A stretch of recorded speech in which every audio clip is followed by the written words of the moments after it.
Salut à tous, on se retrouve aujourd'hui pour parler du FC Barcelone en ce vendredi 13 décembre et on commence tout d'abord avec les photos de l'entraînement du jour pour préparer la prochaine rencontre. Ça sera la réception de Leganés, ça sera après-demain dimanche. Voilà quelques photos en flics. On peut voir également, je sais pas, tiens, Gavi avec Frankie de Jong, Ferran Torres ou même devinez qui. Donc là, aux yeux, on peut voir qui c'est. Il s'agit de Fermín López, bien sûr. Présent également à l'entraînement et le programme. Donc c'est simple, il ne reste plus beaucoup de matchs pour finir cette année 2024. Plus que 2 rencontres et 2 matchs à domicile. Tout d'abord le 15, donc après-demain à 21h dimanche soir, l'équipe de Leganés, une équipe promue. Et ensuite l'Atlético Madrid, ça sera le samedi d'après. Voilà, le samedi 21 pour clôturer bien sûr cette année 2024. Après les joueurs partiront en famille, bien sûr, fêter Noël, tout ça. Puis après, ils reviendront. Ça sera aux alentours du 27-28 décembre à l'entraînement pour préparer, bien sûr, les matchs début janvier. Le Barça de Hansi Flick, c'est vrai qu'on peut parler comme de ce coach. Parce que là, on va faire bientôt, ce sera la mi-saison dans 2 matchs. Et c'est vrai qu'il y a quand même une grosse satisfaction. Regardez des résultats comme 4-1 contre le Bayern, un 4-0 posé au Real Madrid, à Madrid, une victoire 3-2 à Dortmund. C'est vrai qu'il a frappé fort quand même ce coach, Hansi Flick, qui remplace parfaitement comme Xavi. C'est vrai qu'on a un peu oublié Xavi, c'est vrai que plus de nouvelles de Xavi par rapport à ce qu'il fait actuellement. Je pense qu'il doit profiter de sa famille, mais il n'a pas trouvé de nouveau club à entraîner. On lui souhaite bonne continuation, bien sûr, à l'ancien coach du Barça. Et regardez, avec ses bons résultats, Hansi Flick fait une des journaux aujourd'hui, Mundo Deportivo, donc le timbre Flick, voilà, une de ce journal, et l'autre. Ça parle toujours de Flick, mais Flick applaudit Ferran Torres parce qu'on va parler maintenant de Ferran Torres, double buteur, le super sub. Il a joué 20 minutes avant-hier pour un doublé.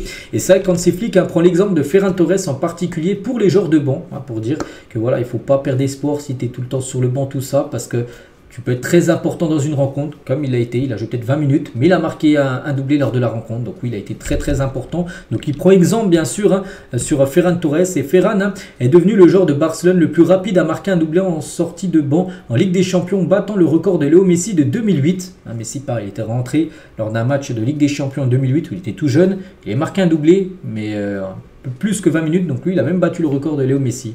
Voilà, pour vous montrer bien sûr le gros match de Ferran. Et Ferran a marqué 4 buts lors de ses 3 derniers matchs avec le Barça. 3 de ses buts ont été marqués en tant que remplaçant. Voilà, parce que devant, c'est vrai que c'est compliqué à sortir soit Lamine, Rafinha ou Lewandowski, parce que les 3 sont exceptionnels. Mais bon, de temps en temps, tu les fais sortir, tu amènes du renouveau, du 109.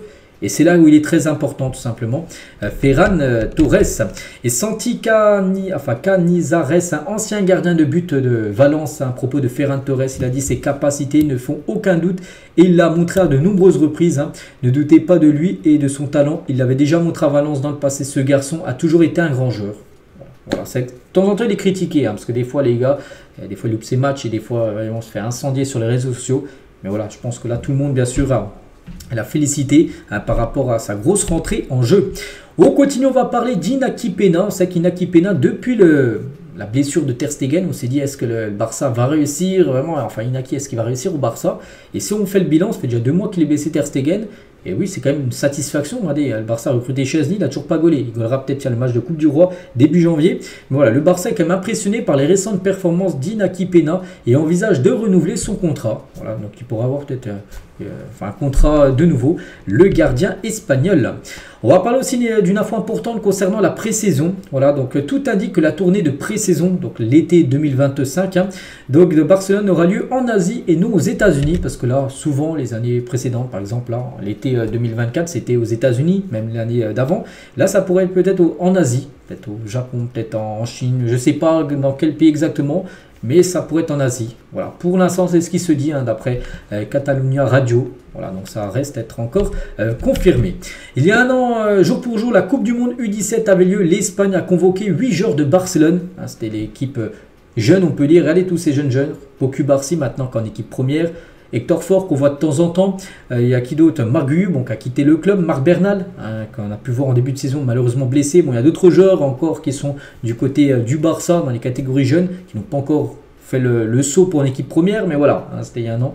Et l'Espagne avait convoqué quand même 8 joueurs du FC Barcelone. Jules Koundé, Marc Casado sont les 2 seuls joueurs de Barcelone à avoir joué chaque minute en Ligue des Champions cette saison. Il y a eu 6 rencontres, Et ces deux joueurs sont les seuls joueurs à avoir joué les 6 matchs et les 6 matchs entiers. Sinon, tous les autres joueurs ont été au moins une fois remplacés.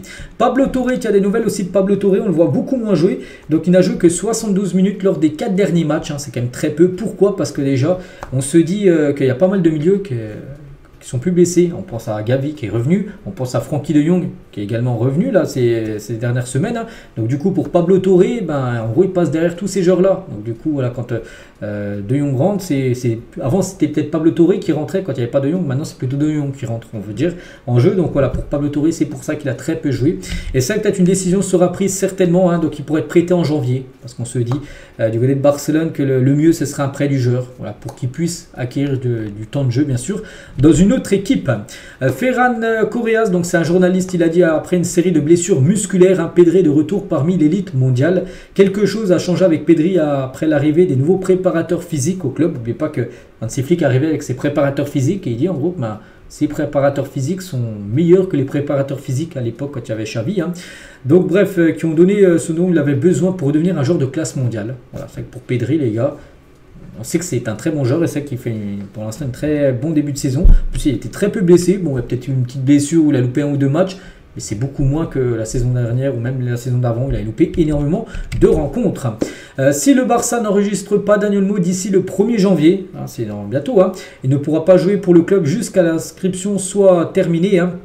Donc le Barça explore un accord potentiel qui pourrait impliquer la vente des droits de gestion des tribunes VIP pour un montant pouvant aller jusqu'à 200 millions d'euros. En gros, ce sera un levier économique qui devrait être levé. On a déjà parlé il y a quelques jours et on se dirige vers cette décision-là parce que s'il n'est pas enregistré, les gars, il ne pourra plus jouer, hein. Voilà, Dani Olmo pour la deuxième partie de saison. Donc la Liga est depuis revenue sur sa position, hein, sur l'enregistrement de Dani Olmo.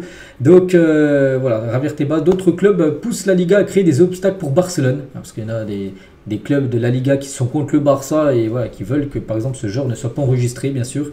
Donc voilà, concernant la situation de Dani. On va parler aussi de ce joueur Marcus Rashford parce qu'on apprend aujourd'hui d'après le journal Sport que Manchester est prêt à examiner des offres d'environ 40 millions de livres sterling, ce qui fait à peu près 48 millions d'euros. Donc Manchester est même ouvert à la vente de Rashford lors de la prochaine fenêtre de transfert hivernal pour lever des fonds et potentiellement renforcer l'équipe. Et si on parle de ce joueur, c'est que le Barça est intéressé. J'ai pu voir également que le Paris Saint-Germain et une autre équipe, je l'ai plus en tête, qui est également intéressé. Mais voilà, le Barça, parmi les intéressés, 48 millions d'euros. Est-ce que pour vous, le Barça doit aller mettre cette somme pour Rashford qui a 27 ans? Chacun son point de vue concernant le joueur anglais, mais il devrait bien quitter Manchester. Ça sera soit cet hiver, soit l'été prochain. Tiens, on a des nouvelles les gars de Marc Guiu, hein, souvenez-vous ce joueur l'été dernier, il avait quitté le Barça. Chelsea avait levé sa clause libératoire de seulement 6 millions d'euros. Bon, après, elle aurait pu être levée, mais le joueur il aurait pu dire non, il serait resté au Barça. Il avait dit oui, je veux aller à Chelsea.